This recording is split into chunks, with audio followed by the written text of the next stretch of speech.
হায়রে দয়া করো দয়াল আল্লাহ, দয়া করো দয়াল আল্লাহ, নসিব করো Medina.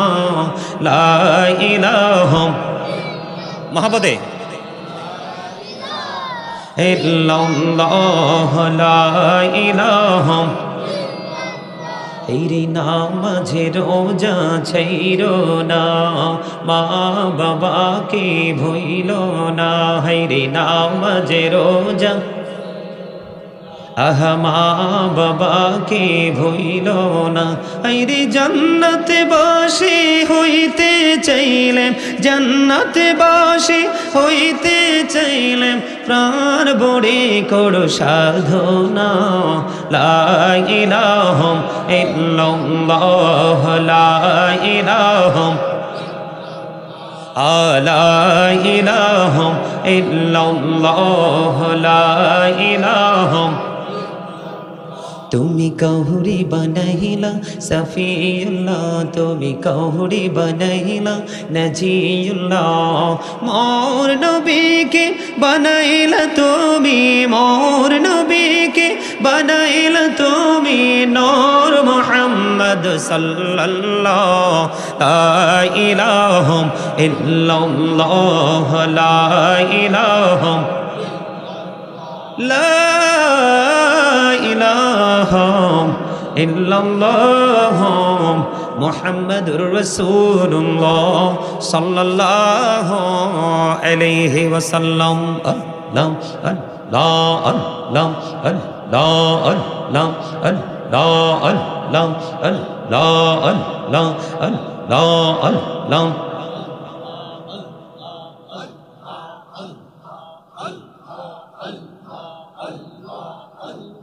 Allah Allah Allah Allah Allah Allah, এই নামেতে তো মধু, এই নামেতে তো মধু, জাহানিনি তো আগের দয়াল, জাহানিনি তো আগে। যতই যাবি নামটি তোমার, যতই যাবি নামটি তোমার, তোহ তুই মধুর লাগে রে দয়াল, তোহ তুই মধুর লাগে। আল্লাহ আল্লাহ আল্লাহ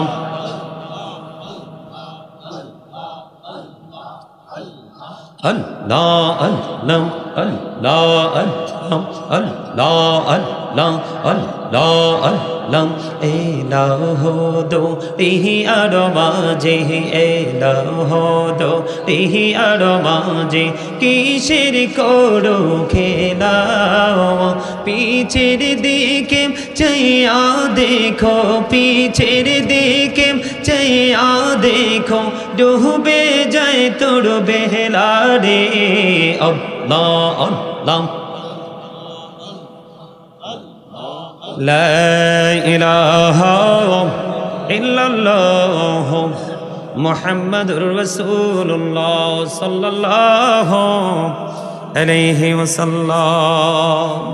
উপস্থিত উলামায়ে কেরাম, আমন্ত্রিত অতিথিবৃন্দ, দাড়িপাকা আমার মুরব্বী বাবারা, যুবক ভাইয়েরা, পর্দার অন্তরালে রয়েছেন আমার মা বোনেরা, বিশেষ করে আজকে সালমানপুর মধ্যপাড়া নোয়াবাড়ি জামে মসজিদের উদ্যোগে আজ যে 20তম ঐতিহাসিক তাফসিরুল কোরআন মাহফিলের আয়োজন করা হয়েছে, যারা আজকে আয়োজন করেছেন টাকা দিয়ে, পয়সা দিয়ে, অর্থ দিয়ে, বুদ্ধি দিয়ে, শ্রম দিয়ে, সার্বিক সহযোগিতার মাধ্যমে সকলের কদমে আমার সালাম। আসসালামু আলাইকুম ওয়া রাহমাতুল্লাহি ওয়া বারাকাতুহু। আপনারা কি অসুস্থ? সুস্থ 100%? কে কইছে? আপনি? আল্লাহ কইছে? কোন দিন? খবরটা কবে পাইছেন? সম্মানিত উপস্থিতি, আফসোসের বিষয় হলো কি জানেন, এটা জান্নাতের বাগান। কিসের বাগান? বছরে একবার আয়োজন করা হয়, তাই না? কয়বার? একবার আয়োজন করা হয়। এটা আসলে তামাশার জায়গা না, এটা আসলে কথা বলার জায়গা না। আপনি তো 360 দিনে যদি আমি এক বছর ধরি, 360 দিনে যদি আমি 1 বছর ধরি বা 360টি রাত্রে যদি আমি 1টি বছর ধরি, আপনি কিন্তু 359টা রাত্রেই কথা বলেছেন অথবা দিনে কথা বলেছেন, সকাল বিকেল কোনো কন্ডিশন নাই। কিন্তু এত কথা বলার পরেও আপনার এই জান্নাতের বাগানে মাহফিলে আসার পরেও দুরূদ চলতেছে, জিকির চলতেছে, আপনাদের হাসতে ইচ্ছে করে, কথা বলতে ইচ্ছে করে। আফসোস, অত্যন্ত লজ্জাজনক এবং ঘৃণার বিষয় ছাড়ার কিছুই থাকে না বলার। সম্মানিত উপস্থিতি, আপনাদের এখানে আছে না ঐতিহাসিক বৌদ্ধ মন্দির? বৌদ্ধিস্টরা তাদের ধর্মের যে কালচার এটা পালন করে না? কথা বলেন, করে না? তারা কি মনোযোগী হয়ে করে না অমনোযোগী? মনোযোগী হয়ে করে। এতটা মনোযোগ থাকে তাদের। বৌদ্ধদের কথা বাদই দিলাম, হিন্দু আছেন আমাদের দেশে।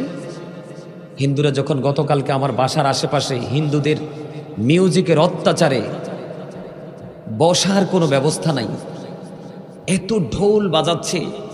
জিজ্ঞেস করলাম এখানে কি হচ্ছে? কয় হুজুর বিয়ে। ওরা যখন ওদের ধর্মের রীতিনীতি পালন করে দেখবেন কতটা মনোযোগের সাথে, কতটা উৎসাহিত হয়ে ওরা ওদের কাজটা করে। আসলে আদৌ কি তাদের কাজের কোনো মূল্য আল্লাহর কাছে আছে? আল্লাহ বলেছেন ইন্নাল কাফিরিনা কানু লাকুম আদুওয়াম মুবিনা। আল্লাহ বলেছেন দ্য হেরিটিক্স আর the eternal enemy of the believers. ইমানদারদের প্রকাশ্য শত্রু হলো বেঈমান কাফেরেরা।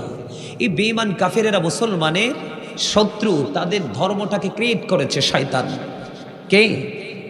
এখন এই শয়তান আপনার আমার বন্ধু না শত্রু? Satan is the eternal enemy of the believers. ইমানদারদের প্রকাশ্য শত্রু হলো শয়তান। মুমিনের প্রত্যেকটা ভালো কাজের ক্ষেত্রে যত প্রতিবন্ধকতা সৃষ্টি করে সেটা করে শয়তান। কে করে?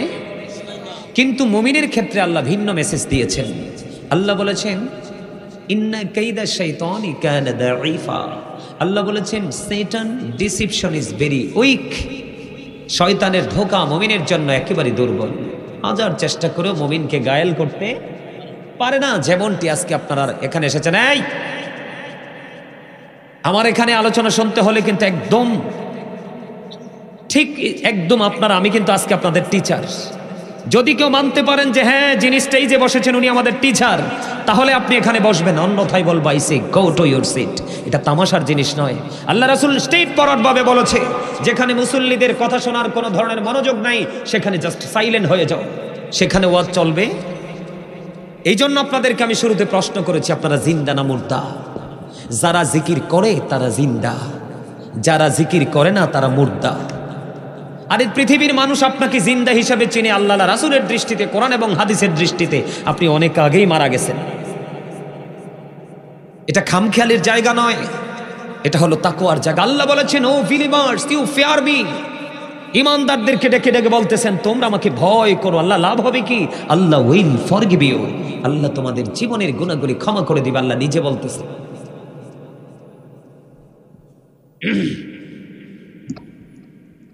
আমার কথা একটু খারাপ লাগবে, কারণ হক কথা তো একটু তিতা। আল হাক্কু মুররুন, হক কথা একটু তিতা। তিতা হইলো আল্লাহ কয় অকুলু কাউলান সাদীদা। আল্লাহ বলে সে দা রাইট থিং, সত্য কথা বলো, সঠিক কথা বলো। বলে কে? এই ট্রেনিং দিয়েছে কে? আরে না মিয়া, আল্লাহরা দেখছেন মুসা নবী, আল্লাহ 1,24,000 নবী রাসূলের মধ্যে 8 জনকে স্বর্গীয় উপাধি দিয়েছেন, নিজে লাকব দিয়েছেন। এর মধ্যে একজন হলো মুসা কালিমুল্লাহ। মুসা স্পোক টু আল্লাহ। মুসা কয় রব্বি ইয়ারনি, আল্লাহ কয় লান তারানি। মুসা আল্লাহরে দেখতে চায়, আল্লাহ না করে দিছে। মুসা নবী আল্লাহরে দেখে নাই, আপনি আমি দেখছি। তো কেমনে কইলেন আল্লাহ শিখাইছে? প্র্যাকটিক্যালি আপনি যেটা শিখেছেন রাসূল থেকে। কার থেকে? কথা বলে না। অনেকে তো রাসূলের কথা কইলেই মনে হয় যে নারকেল গাছের আগাটা ভাঙ্গিয়ে পড়ছে এদের মাথায়। রাসূলের কথা কইলে এদের পেট মোচড় দেয়, কিন্তু এ জানে না আদতে মূলেই কিন্তু রাসূল। রাসূল না আসলে খোদায় আল্লাহ বলতেছে, হাদিসে কুদসির মধ্যে আসছে, আমি প্রভুর প্রভুত্ব প্রকাশ হতো না। সুবহানাল্লাহ বলবেন না? হযরত মুহাম্মদ সাল্লাল্লাহু আলাইহি সাল্লাম was born in Arab country. His father's name was Abdullah. His mother's name was Amina. His father said died before he was born. He lost his mother in his childhood. He was very truthful. আপনার আমার নবী ছিলেন শ্রেষ্ঠ সত্যবাদী। আরো জোরে কন্যা সুবহানাল্লাহ, আরে আরো জোরে। আপনি যদি নবীকে সত্যবাদী হিসাবে, সাকসেস হিসাবে, ইনফ্লুয়েন্সাল দ্বারা সবচেয়ে প্রভাবশালী হিসাবে মানতে না পারেন, আপনি মুনাফিক হয়ে কবরে যাবেন। আর নবীকে ইনফ্লুয়েন্সাল হিসাবে আখ্যায়িত করে কত বেঈমান কাফের ইমানদার হয়ে যাচ্ছে। আপনারা কিছুদিন আগে, আপনারা তো ইউনিভার্সিটির আশেপাশে, বিশেষ করে যুবক ভাইদেরকে বলছি, তোমরা কয়দিন আগে দেখো নাই কোরআনের ভুল ধরতে আসছে যে গেরি মিলান, খ্রিস্টানদের একজন বড় ধর্মযাজক, একজন অ্যাস্ট্রোনমার কোরআন খোলে আর দেখে তার দিকে খালি কোরআন তাকে চ্যালেঞ্জ করছে, আল্লাহ কই, রাসূল কই, কোরআনের সাথে তো সে পারতেছে না। হে কই 1400-1500 বছর পার হয়ে গেছে, এটা তো স্টেপ বাই স্টেপ ছাপানো হয়েছে, এটার মধ্যে ভুল হতে পারে, এটাকে আমি সংশোধন করব। সে বেশি পেজ উল্টায় নাই, একটা পারাও সে উল্টাতে পারেনি, আধা পারাও সে উল্টাতে পারেনি। প্রথম কয়েকটা পেজ যখন একটার পর একটা সে দেখতে শুরু করলো, কোরআন যেভাবে তাকে চ্যালেঞ্জ ছুড়ে মারছে, সে বলতেছে আর পারা যাচ্ছে না। সর্বপ্রথম গেরি মিলার, খ্রিস্টানদের একজন বড় ধর্মযাজক, সে বলেছে নাও, আমার ধর্মে কিছুই নেই, যা আছে ইসলাম ধর্মে। সিদ্ধান্ত নিয়েছে আমি ইসলাম ধর্ম গ্রহণ করব, কারণ ইসলাম ধর্মটা ইন্নাদ-দীনা ইনদাল্লাহিল ইসলাম, ধর্মটা আল্লাহর মনোনীত। Islam is not only a religion but also complete code of life. জোরে বলেন না সুবহানাল্লাহ। আপনাদের সুবহানাল্লাহ এখনো মজা হয় না, লবণ না দিলে খাবার খাইতে পারবেন? কেন কথা কয় না? পারবেন কেন? স্বাদ হবে না? দাদা আপনি বলেন মজা হয় না লবণ না দিলে? আমার দাদাই বলছে লবণ না দিলে খাবার মজা হয় না। তোমরা জুয়ান মানুষ, তোমরা একটা ঠিক হোক বা ব্যাঠিক হোক, দাদা যেটা কইছে ওইটাই ঠিক। লবণ না দিলে খাবার কি হয় না? মজা হয় না। মজা না হইলে কিন্তু জিহ্বা নামক গোস্তের টুকরা এই যে লাল, এমন রাডার, এটা টাচ করতে দেরি, সে আইডেন্টিফাই করতে দেরি করে না। যদি গ্রহণযোগ্য হয় বর্ডার ক্রসিং হবে, আর না হয় কিন্তু বর্ডার থেকে আউট করে ফেলবে। ঠিক কিনা বলেন? এটা হচ্ছে মুমিনের জন্য, যাদের সেন্স আছে, যাদের বিবেক আছে, ওই ব্যক্তিদের জন্য এইটুকু আলোচনাই যথেষ্ট। লবণ ছাড়া যেমনি খাবার স্বাদ হয় না, আর খাবারটা স্বাদ না হলে যেমনি খাওয়া যায় না, ঠিক তেমনি ভাবে আপনি আল্লাহ রাসূলের প্রেমিক হতে না পারলে কোনোদিন আপনার কাছে আমল মজা লাগবে না। আর আমল যতক্ষণ মজা না লাগবে, আপনাকে পিটিয়েও কেউ আমলে ঢুকাতে পারবে না। কেন এসেছেন? এটা কি শুটিং স্পট? আরে এটা কি শুটিং স্পট? কি এটা? তাকওয়ার জায়গা।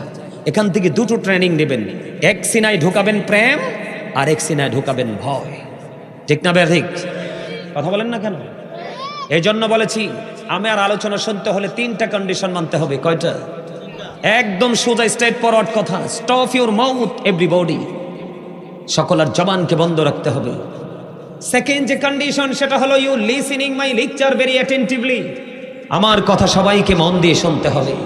থার্ড কন্ডিশন, আপনি যদি বলেন আই সে ডোন্ট অ্যাকসেপ্টেবল, আমি বলবো I say go to your seat out of sight. আপনি বাসায় চলে যান, আরাম করেন। যখন আমি রাসূলকে দাঁড়িয়ে সালাম দিব, তখন বুঝবেন যে তাবারুকের টাইম হয়েছে, তখন দৌড়াইয়া চলে আসবেন, আপনাদেরকে আগে দিব। কিও হাসা কইছি না? কেউ খাইয়া শান্তি, কেউ দেখা শান্তি। যেটা দেখা শান্তি, এটার জন্যই বরাদ্দ সুখ। আর যেটা খাইয়াও আলহামদুলিল্লাহ কয় না, এটা হচ্ছে কিতা কইতাম রে, কইতাম না বাকিটা। মনু এইয়া কইতে হইবে না, এরা ব্যাকে বুঝে। বরিশালের এক লাইন কইছি, মিয়া হাসি দিতেন, আপনারা হাসতেও তো জানেন না মিয়া। যেই মানুষ কম হাসবে, এটা হার্ট অ্যাটাক করে মারা যাবে। যেই মানুষ মানুষের সাথে কম মিশবে, এটা হার্ট অ্যাটাক করে মারা যাবে। যেই মানুষ জিকির কম করবে, এটা হার্ট অ্যাটাক করে মারা যাবে। বুঝেন নাই? সায়েন্টিফিক যারা, তারা গবেষণা ইনস্টিটিউট থেকে তারা গবেষণা করে বের করেছে, Zika is the heart medicine, জিকির হলো হার্টের ঔষধ। এত আস্তে সুবহানাল্লাহ। আরে এখন তো ডাক্তাররা হার্টের রোগী দেখতে দেখতে বেহাল, আর আমাদের হার্টকে স্ট্রং রাখার জন্য আমাদের জিকিরে এনাফ। ঠিক কিনা বলে? আপনারা যে মুখটা বন্ধ করে বৈশা রইলেন, জুলু আমার কিচ্ছু হয়েছে না, আমি তো আসছি, একটু পরে চলে যাব, আমি দিতে আসছি। যদি নিতে না জানেন, তাইলে তো এটা আপনাদের ব্যর্থতা, আমার না। ঠিক আমাকে বলছে 10টায়, আমি জাস্ট টাইমে এখানে হাজির, সম্ভবত 3 মিনিট আগে হাজির এখানে। আপনারা কি কিছু সত্যি নিতে আসছেন? কে কে নিবেন? 2টা হাত তুলে দেখান তো। সোজা করে দেখাই তো, হাদু বাঁকা দয়ের মতো হইলে হইতো না, সোজা সোজা স্ট্রেট ফরওয়ার্ড ভাবে হাত নামান। এই লারাটা দিছি কেন জানেন? নিচে কিছু থাকলে ভাগ্যে যাইব। এখন বোঝেন নাই? যুবক ভাইরা, তোমরা কি আমার পছন্দ করছো? হ্যাঁ, একটু পরে আর পছন্দ করতো না, কইবা এটা হুজুর না খেজুর। কেন জানো নি? কারণ আজকে যত বাঁশ আনছি সবটি বাঁশ আমি তোমাদের কাঁধে দিতে না চাইলেও তোমাদের কাঁধে যাই অটো পড়বে। কেন জানো? কারণ এই যে মুরব্বী দাদারা বাবারা, তাদের সিনায় আল্লাহ আল্লাহ রাসূলের প্রেম ভালোবাসায় ভরা, আর ম্যাক্সিমাম যুবক যুবতীদের অন্তর হিংসা, নোংরামি আর ইহুদি কালচারে ভরা। তা আমার কথা অটো তোমাদের উপরে যেয়ে পড়বো। এই যে পোলাপাইন টুপি চালাইছে, দেখটা একটার মাথা ঠিক নাই, সবটির মাথা টেরাক্কার মতো। হেসানা মিছা কোন? আপনারা যখন সেলুনে যান, বিশেষ করে যুবকদেরকে বলছি, যারা বিবেকবান তারা বুঝিনি বা হাসবা না। তোমরা যখন সেলুনে যাও তখন কি কোনো মুসলমানের পিকচার আছে? আছে ইহুদিদের। আসলে ইহুদিরা কি আমাদের বন্ধু না শত্রু? তো শত্রুকে কি ফলো করে কেউ? হ্যাঁ, ফলো করে। আরেকটা কথা বলি, তোমরা রাগ করবা? তোমাদের ম্যাক্সিমাম যুবকের পরনে জিন্স প্যান্ট আছে। বুকে হাত দিয়ে বলো তো, এটা নাভির নিচে না বরাবর? নাভির নিচে না? আমার ঠিক না সুন্দর স্বাস্থ্য ভাইটা ঠিক কথা কইছে। আসলে সত্যিকার অর্থে এটা কি নাভির নিচে না? এই পোশাকটা যে আমরা ইমানদার পুরুষ হিসাবে, এটা যে আমাদের জন্য নাজায়েজ কি জানেন? জানেন? বুখারী শরীফের মধ্যে আসছে হাদিসখানা, যদি জেনে বুঝে কেউ ওই পোশাকটা পরে থাকো, যেটা উপর দিয়ে থাকবে নাভির নিচে, নিচে দিয়ে থাকবে টাকটুর নিচে, এই পোশাকটার কারণে শুধু তাকে যেতে হবে জাহান্নামে। আপনারা বলেন মুরব্বী বাবারা, এখনকার ছেলেরা আপনাদেরকে দেখলে কি সালাম দেয়? দেয় না। সালাম দিবি কেমনে? সালাম আলার লগে প্রেম নাই তো। প্রেম তো হইছে যারা সালাম দেওয়া না যায় সেইটার লগে। কথা কি ঠিক? তো এই জায়গা থেকে আপনি কিভাবে বের হয়ে আসবেন? আপনারা যখন চলে যাবেন, মুরব্বী বাবারা যখন পৃথিবী ছাড়বেন, এই পৃথিবী আর বেশি দিন টেকানো সম্ভব হবে না। কেন জানেন? তার কারণ হলো, পৃথিবীতে যখন ইসলাম এসেছিল তখন ইসলাম গরিব ছিল, পৃথিবীর অবস্থা তখন ভালো ছিল না। যখন ইসলাম পরিপূর্ণ যৌবনে পা রেখেছে তখন ইসলাম পরিপূর্ণ পৃথিবী সুন্দর হয়ে গেছে। আবার যখন পৃথিবী কি হয়ে যাবে, ইসলাম যখন আবার গরিব হয়ে যাবে, তখন কিন্তু আবার পৃথিবী ধ্বংস